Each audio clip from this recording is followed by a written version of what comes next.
Hello, Comicsgate. It's your buddy Rorschach here. Right, this comic book isn't really about the words. The words are. If I go to the end of the book, there's a good metaphor going on here. They're a puddle which gives the illusion of depth, but there's nothing really there. If you stand on that puddle, you won't even get your socks wet. So that's the words in the book. This is all about the artwork here. I'll say a couple of things about the content, but I don't want to treat you too seriously. The book itself is on the DC Black Label imprint. But they're never ever going to deal with controversial subject matters in the pages of a comic book. They're just not going to do that because DC is a big corporation. Over to Marvel, that's Disney, of course, an even bigger corporation. And all the Antifa indies are just a feeder system for the big two. So they're perfectly in line, ideologically speaking, with the big two corporations. And the writers just want to get jobs for the big two. And then maybe a Netflix writing credit, or maybe even Hollywood. All part of the same system. All part of the same globalist corporate system. So no controversy is going to be allowed on the corporate globalist system. So as long as you accept that, you can just chill out and look at the pretty artwork and wait for the inevitable collapse of Western civilization. Coming soon, folks. Coming soon. Right, so let's have a look at the artwork here. Right, the character on the front cover. I've mentioned this in a couple of comments already on various videos that I've done over the last couple of days. I thought this was Harley Quinn, right? And the blokey in my comic book store told me, no, mate, that's actually the Joker. And I thought, well, it doesn't really look like the Joker. Perhaps this is trans Joker. You know, because like trans is a big thing nowadays, isn't it? That'd be controversial on the DC Black Label imprint, wouldn't it? So maybe, yeah, a trans Joker. Okay, so I'll get excited about that. It's not a trans Joker, it's Harley Quinn. There's nothing controversial about this book at all. And issue number 1, the only controversy that was happening was that Bruce got the Bat Todger out. Yeah. So from the Bat Todger to, I guess, an almost rapey scene, a female on male rapey scene. It's not really controversial. I remember, because they did that in a James Bond movie a long, long time ago. So yeah, and as the West continues its decline into NPC, no free speech allowed, no facts will be discussed on the Feely plantation, you're not going to get anything really controversial. But I'm just repeating myself now. So let's open up the book and look at the pretty pictures, and I'll really discuss the plot. Check out this dialogue. Us living, what all we share, as in all have, and all give, is pain. We hurt. A commonality we experience. Oh, shut up. It doesn't mean anything. It's just, it's beautiful. But it's, look at that. Very nice, isn't it? Get it for the artwork alone. It's just Constantine being needlessly dramatically nihilistic, but it's just words, you know. It's just words. And I actually like the reaction here of Bruce. And I like the outfit that he's wearing here because it looks practical. It doesn't look like a costume, you know. If you look at that, it looks like something that you would wear if you are, you know, generally trying to scare people with the cape and whatnot, but they're having to fight as well. It looks like there's flexibility in the costume there, you know. Yeah, Batman says to him, what I feel is none of your business. It's like, yeah, shut up, Constantine. You're talking BS here. I'm not interested. Again, they're pretty pictures. I'll skip through a few for copyright reasons, but you do need to get the book just to look at a very pretty artwork, I think. Okay, I can talk, I guess, a bit about the White Knight programming that's coming through in this book. There's an idea. I'm sure it's been expressed far more concisely and better than I'm going to express it now. But an idea that the comic books are not just beta male programming, but they're programming getting the young men who read comic books to service the matriarchal single mom welfare state. In that they're always going to portray females as victims, and it's your duty as a hero to protect the mommy. That's what the Antifa thing is all about. The Antifa lot are middle class kids who are there basically to protect single mommy. They're not there to protect the family. They're to protect the system as it is at the moment, and that's to keep the resources flooding in to mummy, so mummy can make all the bad decisions. And when daddy leaves mommy, it's never ever going to be mommy's fault. You know, it's always going to be daddy's fault. And we see that right here as daddy leaves and mummy is upset. This is a young Bruce, and this is his dad. This was never a thing in the Batman mythos before, was it? The mythos was just good mommy, good daddy, they get shot, and that's the trauma. But this is going back before that trauma, and the trauma then is all about daddy leaving. And that's programming Bruce really into the White Knight thing, which is, yeah, protects the single moms. It's all the fault of dad. It's the patriarchy is to blame.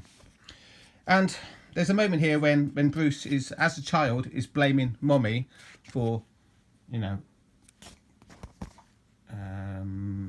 causing daddy to run away, right? And mommy turns around, she's crying. It's the ultimate weapon that the women have to program men, the tears. So the tears are flowing, and she's telling him, promise me that you'll never ever point a gun at someone. And the programming here is pretty obvious really, that as a man, it is your job to make sure that mommy is not upset, and also the guns only belong to the state. You as a man will have the guns pointed at your head in order that you cough up and pay the money to the single moms, but never ever ever use the guns yourself. That's the bigger programming messaging, which it was quite apparent to me. I don't know if anyone else is talking about it, but in regards to Batman doesn't have a gun because Batman serves mommy, and mommy has the government who have the guns servicing her. So you're not allowed a gun yourself, young man. The guns are always going to be for the bad guys and for government, not for you. Your job is to serve. Did that make sense? I hope so. Okay, this character is a satanic rapper. So he's got the pentagram there. I understand that they can't have the truth about thug life rap culture in the pages of comic book, because that will be termed as racist, wouldn't it? So they have to sort of mix the two genres, like Marilyn Manson Satanism, which is all, you know, for white people, and gangster rap. It's not really a thing in the real world, is it? Perhaps it should be. You know, maybe that's a new market that could be explored by some young artist out there. So the combination of rap and Satanism, you don't really see that. And as soon as I see a nightclub situation here, I'm thinking of, well, the Bataclan in France and what happened there. And I'm also thinking about the Manchester Evening News Arena and the Ariana Grande concert. There was one group of people who were responsible for the terrible things that happened there, but you're never ever going to see that in the pages of the comic book, because that group of people are marginalised. They're oppressed. They're not white, so they can't be portrayed as bad guys in the pages of a comic book. So what's happening here story-wise is Batman thinks that the Joker's still alive, so he needs to contact this guy. Constantine told him that this guy has got some information, so this doesn't really make any sense. Rather than waiting out, you know, after the concert or before, or doing it before the concert, he walks right into the middle of the concert when it's going on, which will obviously be the most dangerous thing to do, and confronts the rapper on stage. And yeah, just look at the artwork, isn't it nice? So it doesn't really make any sense. Why isn't Batman thinking about these things? Because a couple of panels later, he has all the guns in the room pointed at him. He could have avoided this quite easily. And why has everyone got a gun? Is there no security in the club?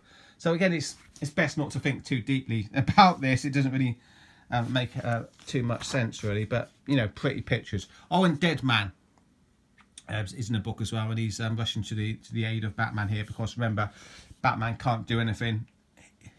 His mummy's programmed him into not using guns, not accepting that guns are empowerment, and men can't be empowered, so men, Batman included, can't have guns. This scene here then was it's very Bataclan. It's very sirens in the city. Oh no, we've just been culturally, what they call it? What's the term they use for it? Culturally enriched again. But again, the people who do the cultural enrichment in the real world and cause this kind of mad panic where people run out of clubs is never ever going to be portrayed accurately in the pages of a corporate comic book. It's just not. And this is when we get a bit of puddle muddying. What is real? What is not? What is she doing? It's all mystery box stuff, which used to be reserved for girls' comic books, but our entire culture as a whole has been feminized now, and male comics are like old-fashioned female comics, really. There's this idea that female comics, there used to be about a mystery box, right? I don't know if you've heard this idea before. That yeah, a female comic would be about a mystery box. What you do is you spend the entire comic book basically saying there's a box and there's something so fascinating inside. Just keep on reading, girls, and we'll tell you what's in the box over the next page. And you keep on turning the pages and they never tell you what's in the box. So it keeps you reading. It's what they used to do for girls' comics, and now it's just a staple feature of male comics, which, yeah, it tells you that our culture, our society, our comic books, everything as a whole has been feminized. So everything's for the girls nowadays, boys. It's not done deliberately. It's just the feminization of Western culture. This is sweet, isn't it? Look at that. The bat signal with the Joker smile. Very nice. Let's zoom through a few pages for copyright. Oh, back to the programming of young Bruce. This is his mum getting some news from, I guess this is a private detective, confirming that the dad has been cheating on the mom.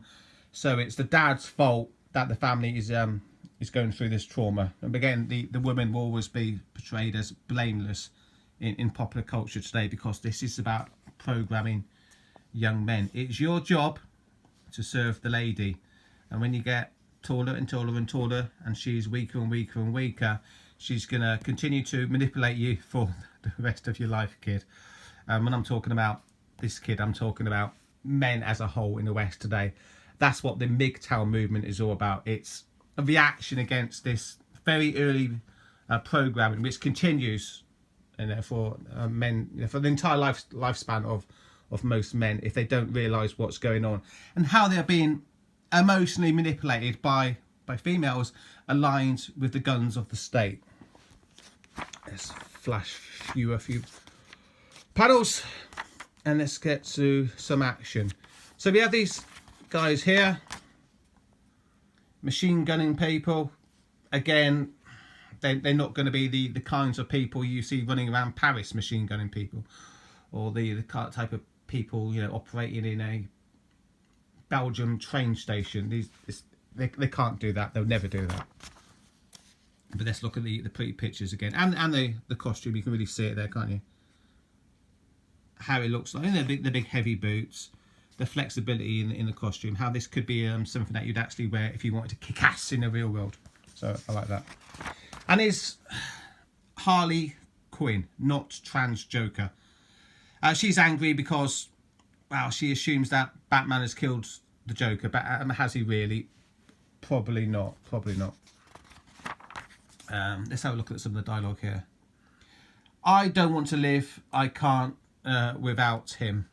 And she basically wants to be abused. And there's a scene here, which is probably the most controversial scene in the book, where she's saying, well, now, no more no's. No means yes, he would say, when he needed no to be yes. The insinuation being that Joker was raping Harley Quinn, but she kind of liked it. If she kind of liked it, it's not really rape, is it? And there's, what's going on there? Is she dead? Is she a ghost? What's going on?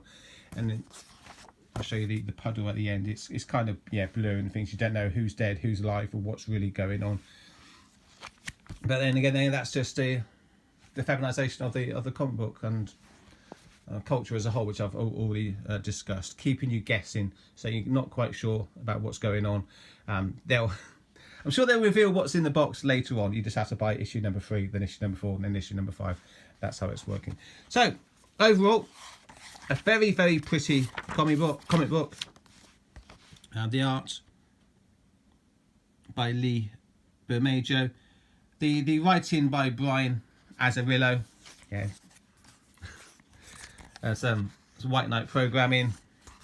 Some Batman being pretty serious, Constantine being pretty annoying, but the words don't really matter. It's not about the words. It's about the artwork, and for that reason alone, you should probably be checking out the book. Yeah, I give it a thumbs up. Give it a thumbs up because it looks so darn pretty. So there we go. That's Batman Damned issue number 2. If you read the book, let me know what you made of it. Obviously, I get a lot out of the comments here, and that's one of the main reasons why I keep on doing these videos. Actually, just for the interaction I get in, the comment section where you can point out where I've gone wrong, which is yeah, it's quite numerous actually. These are just opinions, right? I'm just expressing my opinion. It's strange, really, that you put up a video on YouTube and people say, you're wrong about this. And I'll go, yeah, I'm wrong. Thanks for pointing it out. I'm not arrogant enough to, insist that I'm right in my interpretations. It's just opinions coming from one guy living in Swindon, not Carl Benjamin, but old boy Rorschach doing best that he can and trying to entertain himself whilst the world outside continues to crumble into ruins. Brexit doesn't happen, and well, you don't want me to talk about politics, do you? So I'll end the video there. Thanks for checking it out. Please like and subscribe to the channel if you'd be so kind. Hit the bell for instant updates. I'm sure YouTube won't send them to you anyway, but fingers crossed, you never know, they might do. 2019, 2020, by the way, that's going to be the 2 years when YouTube collapses because, well, they've got an election happening in the US and YouTube wants to make sure that there's no red pill truth available. So, ensuring that that evil Donald Trump will not get re-elected. But I'm getting away from the comic books now, so I'll end the video. Cheers, guys. Take care. I'll catch you all later. See ya, Harley. See ya.